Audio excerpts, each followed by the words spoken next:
சிறகடிக்க ஆசை சீரியலில் இன்று விஜயா அண்ணாமலையை பார்த்து பாத்தீங்களா, இவன் புத்திசாலித்தனமா என்னமோ பண்ணுவான் அப்படின்னு சொன்னீங்க, என்ன பண்ணிருக்கான்னு பாத்தீங்களா அப்படின்னு கேக்குறார். அதை கேட்ட அண்ணாமலை, அவன் அப்படி பண்ணலன்னு சொல்றானல்லோ, பிறகு ஏன் கத்துற அப்படின்னு கேக்குறார். அதை தொடர்ந்து போலீஸ் முத்துவை பார்த்து, அந்த குடும்பத்துல ஒரு ஆள் ஹாஸ்பிட்டல்ல இருக்கு, அவருக்கு மட்டும் ஏதாவது நடந்தா இவன் ஜெயில இருந்து வெளியே வர முடியாது அப்படின்னு சொல்றார்.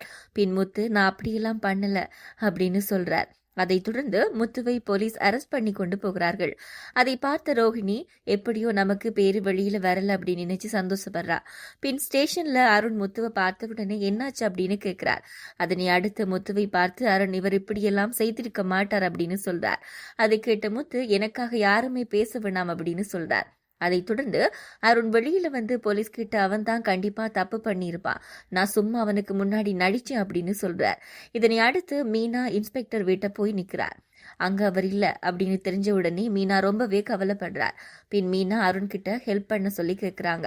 அதுக்கு அருண் தன்னாலையும் எதுவும் பண்ணிடலாம இருக்கு அப்படின்னு சொல்றார். அதனைத் தொடர்ந்து மீனா ரதி கிட்ட அவங்க வந்த ஆட்களின் அடையாளத்தை உன்ற லவ்வர் கிட்ட கேட்டு சொல்லு அப்படின்றார். பின் அந்த பையன் நீங்க வந்த ஆளுங்க சிட்டி என்ற பெயரை சொன்னாங்க அப்படின்றார். அதை கேட்ட உடனே மீனா போலீஸ் கிட்ட போய் சொல்றார். பின் சிட்டிய போலீஸ் கூப்பிட்டு விசாரிச்ச உடனே ரோஹிணி தான் இதை பண்ணாங்க அப்படின்னு தெரிய வருது. இதுதான் இன்றைய எபிசோட்.